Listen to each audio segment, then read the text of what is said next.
The winter of 1847 had been merciless to Frost Creek Valley. What had once been the most bustling outpost on the western frontier now stood as a monument to misfortune. The Silver Lantern, the saloon that had been the valley's beating heart, sat abandoned at the end of Main Street. Its windows were boarded with weathered planks, the wooden sign creaked mournfully in the wind, and the front porch sagged like the shoulders of a defeated man. 3 years earlier, fire had consumed half the building during a drunken brawl. Before the ashes had cooled, smallpox swept through the valley like a reaper's scythe. The saloon's owner, Dutch Henry Callahan, was among the first to fall.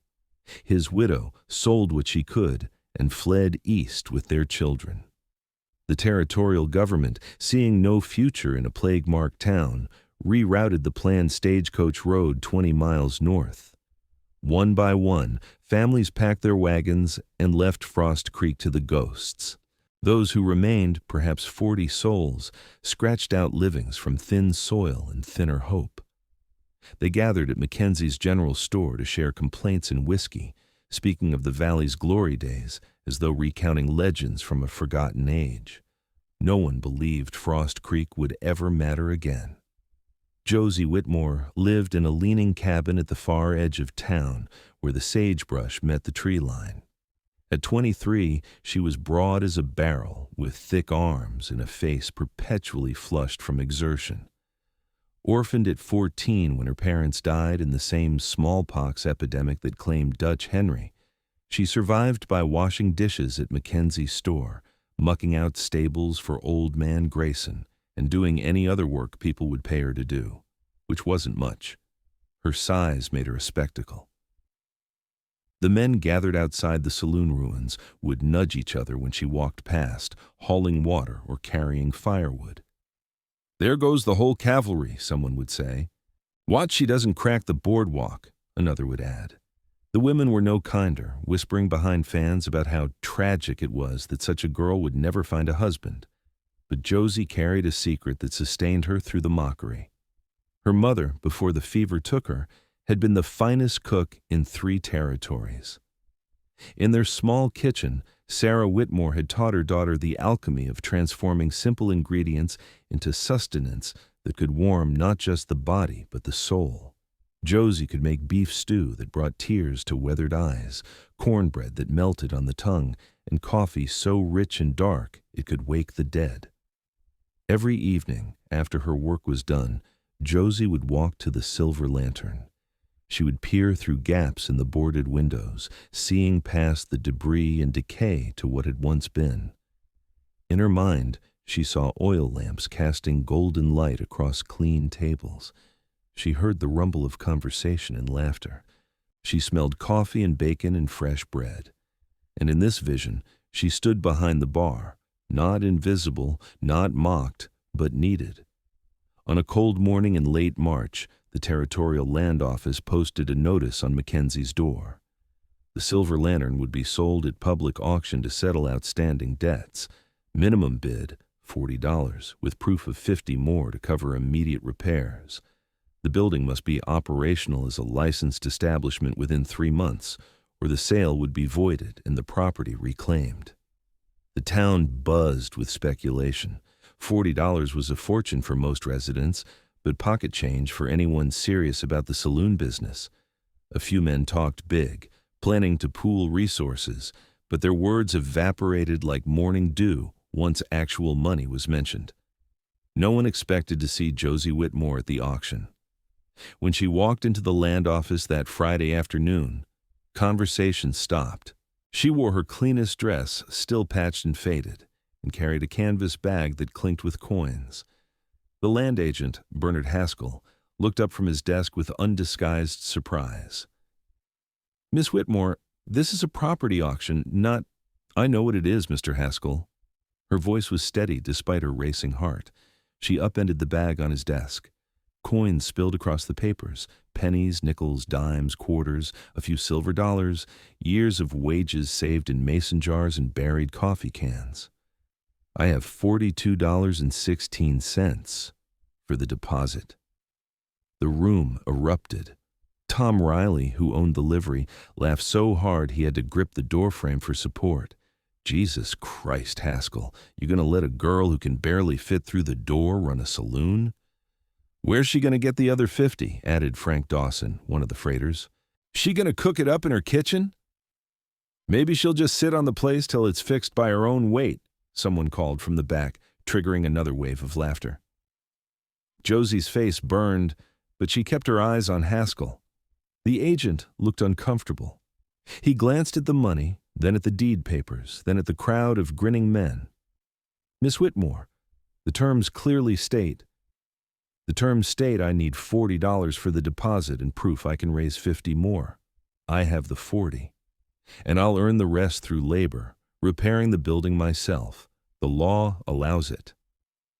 She was right. Territorial statute did permit labor credit against purchase price, though it was rarely invoked. Haskell scratched his chin, aware that half the town was watching. You understand you have 3 months? If the business isn't operational, I understand completely, sir. Haskell sighed and pulled out the deed. Against my better judgment, Miss Whitmore, the property is yours on conditional sale. May God have mercy on both our souls. As Josie signed the papers with trembling hands, the men filed out, their laughter echoing down the street. She heard their words clearly. Give her 2 weeks before she quits. I'll bet $5 she never opens the doors. This'll be the best entertainment this town's seen in years. She stood alone in the land office, deed in hand, and felt the weight of every mocking word. But beneath the humiliation burned something fiercer, determination. Boone McCready was not a man who enjoyed towns. He lived in a cabin 8 miles up the mountain, trapping beaver and fox, hunting elk and deer. He came down to Frost Creek perhaps 4 times a year to trade pelts for coffee, ammunition, and lamp oil. He was a bear of a man, 6 feet 4 inches of muscle and scar tissue, with a beard like iron wire and eyes that could read weather and cloud formations most people never noticed. Most townsfolk gave him wide berth. He smelled of wood smoke and animal musk, spoke in grunts when he spoke at all, and once broke a man's jaw for cheating him on a pelt trade. But Boone remembered debts, especially the ones that saved his life. 4 years ago, he'd come down from the mountain in the grip of fever, probably from bad water. He'd collapsed in Grayson's stable, too weak to make it to Mackenzie's. For 3 days, he drifted in and out of consciousness while the fever tried to kill him. He would have died there in the hay if not for a fat girl who brought him soup. Josie had been 19 then, already broad and already invisible. She'd found him burning up, recognized the danger, and done what her mother had taught her. Make bone broth, keep him warm, make him drink. She never told anyone. She just came before dawn and after dusk, carrying a pot wrapped in cloth, and spooned broth into him until the fever broke. Boone never forgot that. When he recovered enough to ask who she was, she just said, "Nobody important," and went back to washing dishes. He'd tried to thank her once, but she'd waved him off, embarrassed.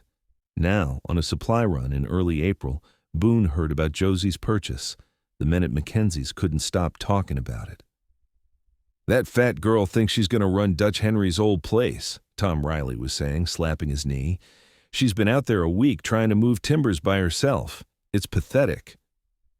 "Someone should tell her to quit before she hurts herself," Frank Dawson added, though his tone suggested he was enjoying the spectacle too much to actually intervene. Boone bought his supplies in silence and left, but instead of heading up the mountain, he turned his horse toward the old saloon. He found her at sunset, struggling to lever a collapsed roof beam off the main floor. Her dress was soaked with sweat despite the cool evening air. Her hands were wrapped in rags, blood seeping through where blisters had burst. She didn't hear him approach until his shadow fell across her work. She spun, startled, and nearly fell over the beam.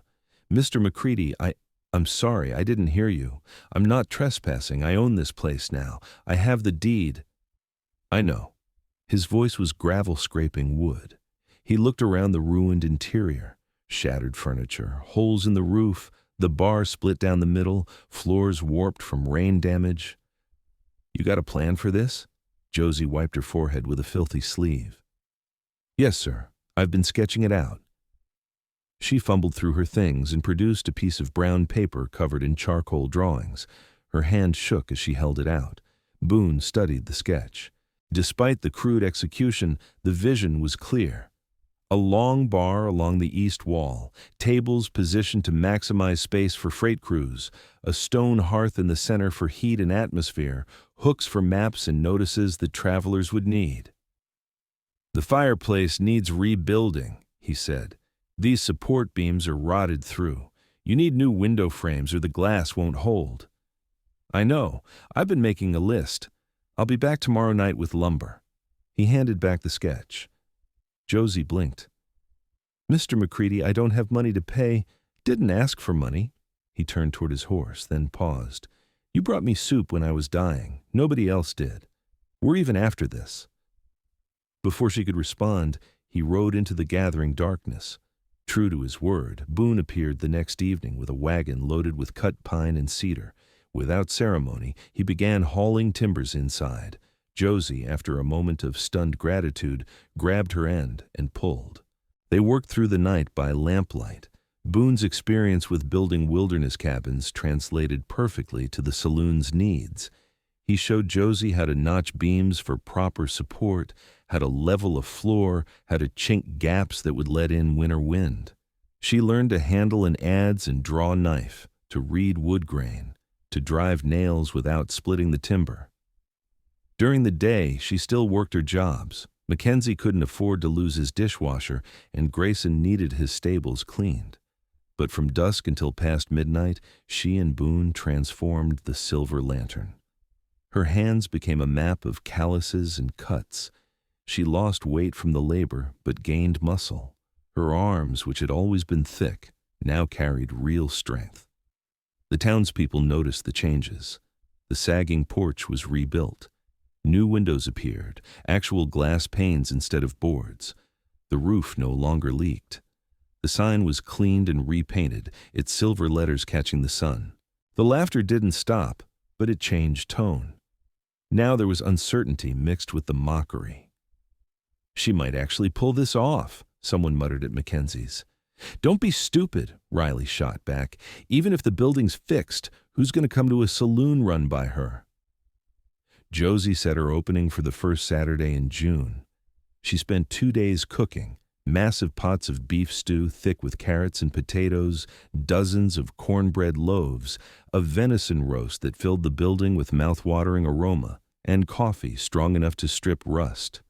Word spread, though not because anyone believed in her success. People wanted to witness the disaster. A fat girl running a saloon was absurd enough to draw a crowd just for the entertainment value. By 6 o'clock, the Silver Lantern was packed. Freight drivers who usually avoided Frost Creek found excuses to stop by. Ranchers from the valley edges rode in. Even families came, curiosity overcoming their usual propriety. The main room, which Josie and Boone had rebuilt to hold 60 people, was stuffed with 70. Boone sat in the far corner, nursing coffee, watching the crowd with hooded eyes. He'd tried to convince Josie to hire help for the opening, but she'd refused. "If I can't do this myself," she had said, "then I don't deserve to do it at all." Tom Riley and Frank Dawson had claimed a table near the bar. "This'll be good," Riley said loudly enough to be heard across the room. "Let's see if she can serve without sitting on someone." The jeering started almost immediately. When Josie emerged from the kitchen carrying a tray of stew bowls, someone called out, "Careful, boys! Earthquake coming through!" The room erupted in laughter. But then the bowls reached the tables. The first man to taste the stew, a grizzled freighter named Pete Hansen, who'd been driving routes for 20 years, went silent. He took another spoonful, then another. Around him, conversation died as people tasted what Josie had made. The stew was transcendent. The beef fell apart at the touch of a spoon. The broth was rich with herbs and bone marrow. The vegetables had soaked up flavor until they burst with it. The cornbread was crispy on the outside, fluffy within with just a hint of honey. The coffee was revelation, dark, smooth, with none of the bitterness that characterized trail coffee. Pete Hansen set down his spoon and looked directly at Riley. "Tom, shut your damn mouth. This is the best meal I've eaten in 2 years on the road." The room fell silent. Then another voice. "Jesus Christ, where'd you learn to cook like this?" Josie, carrying another tray, flushed with something other than shame for the first time in years. "My mother taught me, sir. She always said good food was its own kind of wealth." By 8 o'clock, she'd run out of stew and was frantically making more. By 9, every seat was full and people were standing. By 10, word had spread to the tent camp 3 miles west, where a railroad surveying crew was stationed, and they showed up en masse. The Silver Lantern wasn't just open, it was thriving. Success, as Josie learned, breeds resentment as often as respect. Tom Riley, in particular, seemed personally offended by her achievement. He spread rumors that she was using ingredients from questionable sources. He claimed her coffee was so strong because she cut it with tobacco. When that didn't work, he suggested that Boone was the real owner, using Josie as a front. But business kept growing. Freight crews began requesting routes through Frost Creek specifically to stop at the Silver Lantern. Josie hired 2 helpers, young men grateful for steady work, and began serving breakfast and lunch in addition to dinner. She turned the upstairs rooms into simple lodging for travelers. Money came in, and she paid down her debt to the land office ahead of schedule. Then November arrived, and with it, disaster. The blizzard hit on a Tuesday afternoon with almost no warning. One moment the sky was gray but manageable. The next, the world disappeared in white fury. Wind howled down from the mountains like a living thing, piling snow in drifts 10 feet high. The temperature plunged to 20 below zero. Frost Creek was cut off completely. The road east was impassable. The road west was worse. Families huddled in their homes, burning furniture when firewood ran out. The general store, which held most of the valley's food reserves, was buried under a collapsed roof. Mackenzie and his wife barely escaped alive. By the 3rd day, people were getting desperate. Children cried from hunger. Old folks grew weak from cold. The town's unofficial leader, Judge Hammond, called an emergency meeting in his house, one of the few structures still accessible. "We need to ration what food remains," he announced to the assembled heads of households. "Mackenzie's store is a total loss. Individual families need to inventory their supplies, and—" "The Silver Lantern has food," interrupted Mrs. Chen, a widow who'd been one of Josie's first regular customers. "I saw Josie hauling sacks of beans and flour last month. Everyone laughed at her for hoarding like a squirrel." Judge Hammond frowned. "That's her private property. We can't simply commandeer." The door banged open. Josie stood there, snow-covered and breathing hard. "Judge Hammond, I'm opening the saloon as a relief station. Everyone who needs food or warm shelter is welcome. No charge." Riley, who'd been sitting near the fire, laughed harshly. "Very noble. What happens when your supplies run out in 2 days?" "Then we'll share what's left equally until help arrives," Josie said. "But people need somewhere warm now, especially the children and elderly." For the next week, the Silver Lantern became the valley's lifeline. Josie's hoarding turned out to be strategic preparation. She'd bought bulk supplies when they were cheap, anticipating exactly this kind of emergency. She and her helpers worked around the clock, feeding 70 people a day from the communal stew pots, rationing carefully but generously. Boone appeared on the 4th day, having fought his way down from the mountain. He brought 2 elk he'd killed, dragging them behind his horse through chest-high snow. The meat kept the pots full for another week. Families slept on the saloon floor, wrapped in whatever blankets they had. Children who'd been crying from hunger grew quiet and content. Old Mr. Peterson, who'd been coughing blood, recovered in the warmth. The fireplace that Boone and Josie had built burned steady and hot, fed by timber from the old ruins out back that they'd salvaged for exactly this purpose. On the 9th day, the storm broke. On the 10th, The territorial militia arrived with supply wagons, having fought through from the fort. The captain, a weathered man named Briggs, surveyed the situation and sought out Judge Hammond. "Judge, I have to tell you we expected to find corpses. How'd you manage?" Hammond, to his credit, gestured toward Josie, who was serving coffee to a group of exhausted children. "Miss Whitmore opened her establishment as a shelter. She's been feeding the valley from her own supplies." Briggs walked over to Josie, who looked up nervously at the uniform. "Ma'am, on behalf of the territorial government, I want to thank you. You saved lives here." "I just did what anyone would do, Captain." "Ma'am, most people wouldn't have the supplies or the sense. I'm putting this in my report." He glanced around the room, noting the families, the warmth, the evidence of organization and care. "I'm also recommending that the new eastern stagecoach route be resurveyed through Frost Creek. A valley with this kind of facility is exactly what we need for reliable transport." The weeks after the blizzard brought changes that rippled through Frost Creek like stones dropped in still water. Captain Briggs was true to his word. Surveyors arrived in December, and by February, construction crews were grading the new road. The territorial government designated the Silver Lantern as an official stage stop, which came with a monthly subsidy and guaranteed traffic. Freight companies rerouted through the valley. The tent city that had housed railroad surveyors became a permanent work camp. Merchants opened new businesses.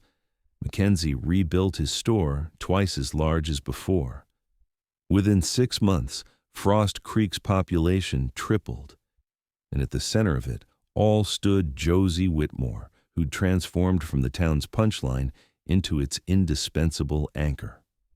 Tom Riley never apologized, but he stopped his jokes.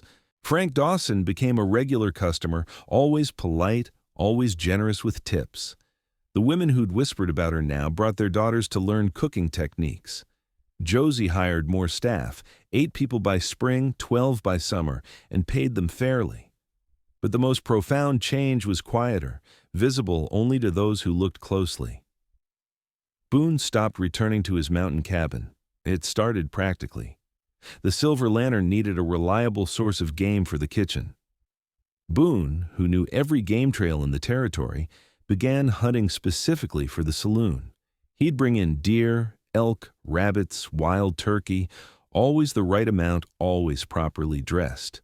He refused payment, but Josie insisted on feeding him, and so he began taking his meals at a small table near the kitchen.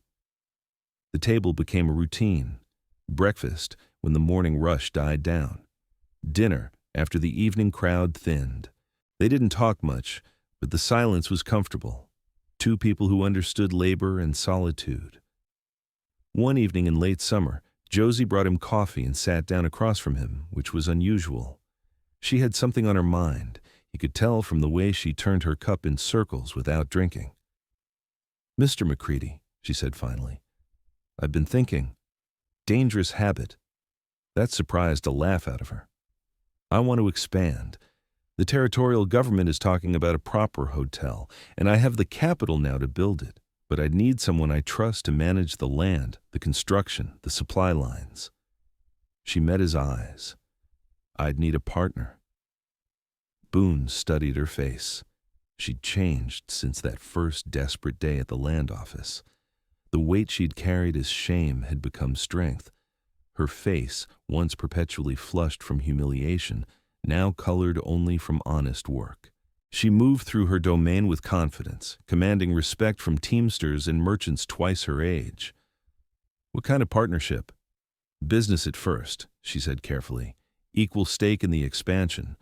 But," she faltered, then pressed on, "I'd be lying if I said it was only business I was thinking about."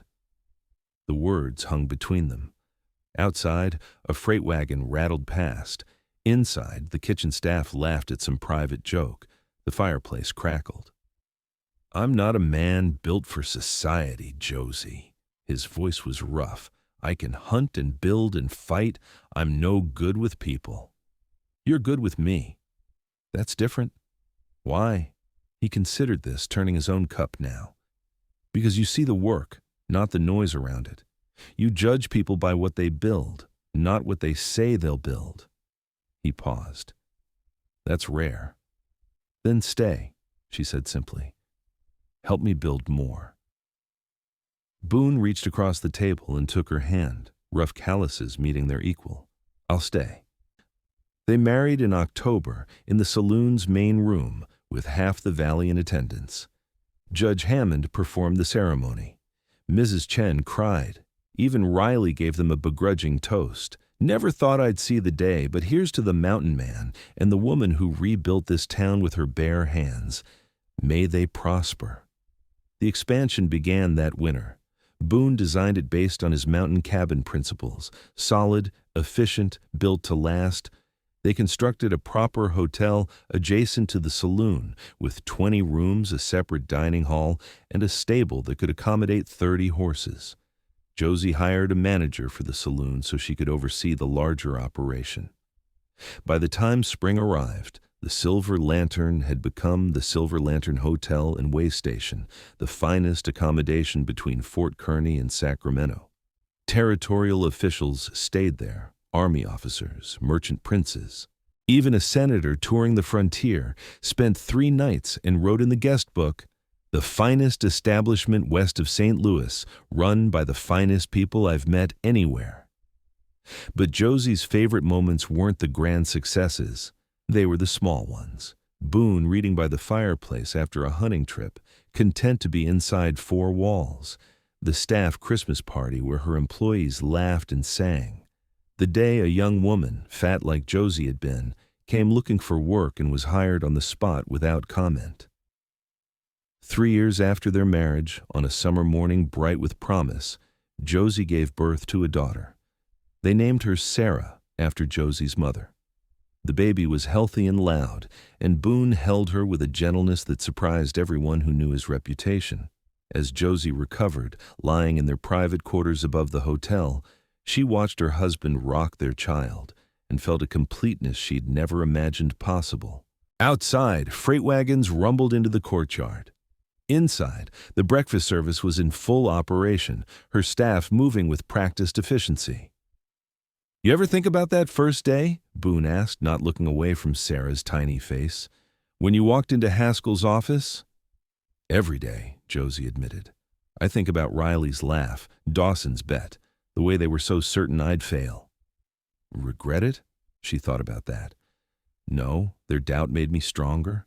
If they'd helped from the start, I might never have learned I could do it alone." She paused. "Though I'm grateful I didn't have to stay alone." Boone finally looked at her, and something that might have been a smile touched his weathered face. "You were never going to stay alone. World doesn't let people like you disappear. Too much light." Frost Creek continued to grow.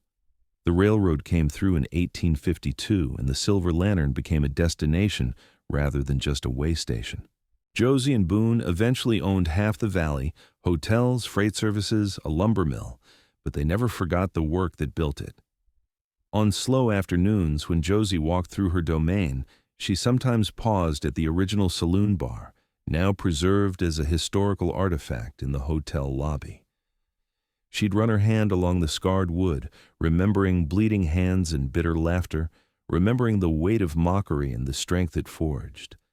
And she'd remember a simple truth that sustained her then and now, that the world's cruelty is no measure of your worth, that the work of your hands speaks louder than the words of your critics, and that sometimes the people who laugh loudest are simply afraid of what you might become. Sarah grew up hearing stories of the abandoned saloon and the fat girl who refused to disappear. She'd listen with wide eyes to tales of blizzards and bootstraps, of a mountain man who paid his debts and a mother who fed a valley. "Ooh, were you scared, Mama?" she'd ask. "Every single day," Josie would answer honestly, "but I was more afraid of staying invisible than I was of failing publicly." "And Papa?" Boone, always nearby, would grunt. "Your mother's the brave one. I just showed up." But Sarah, wise beyond her years, knew better. She understood that showing up was itself a form of bravery, that choosing to stay was its own courage, that building something lasting required both the dreamer and the builder, the visionary and the foundation. The Silver Lantern stood for 60 years, outlasting its founders, becoming legend. When it finally closed in 1905, replaced by modern facilities with electric lights and indoor plumbing, the town preserved it as a museum. You can visit it still if you know where to look, a wooden building that once held dreams and soup, laughter and survival, mockery transformed into legacy. And on the wall behind the original bar, in a frame of polished silver, hangs a faded piece of brown paper. The charcoal sketch is barely visible now, but you can still make out the vision. A saloon reborn, a community restored, a future built by hands everyone said were too soft, too weak, too hopeless to matter. They were wrong, of course. They usually are.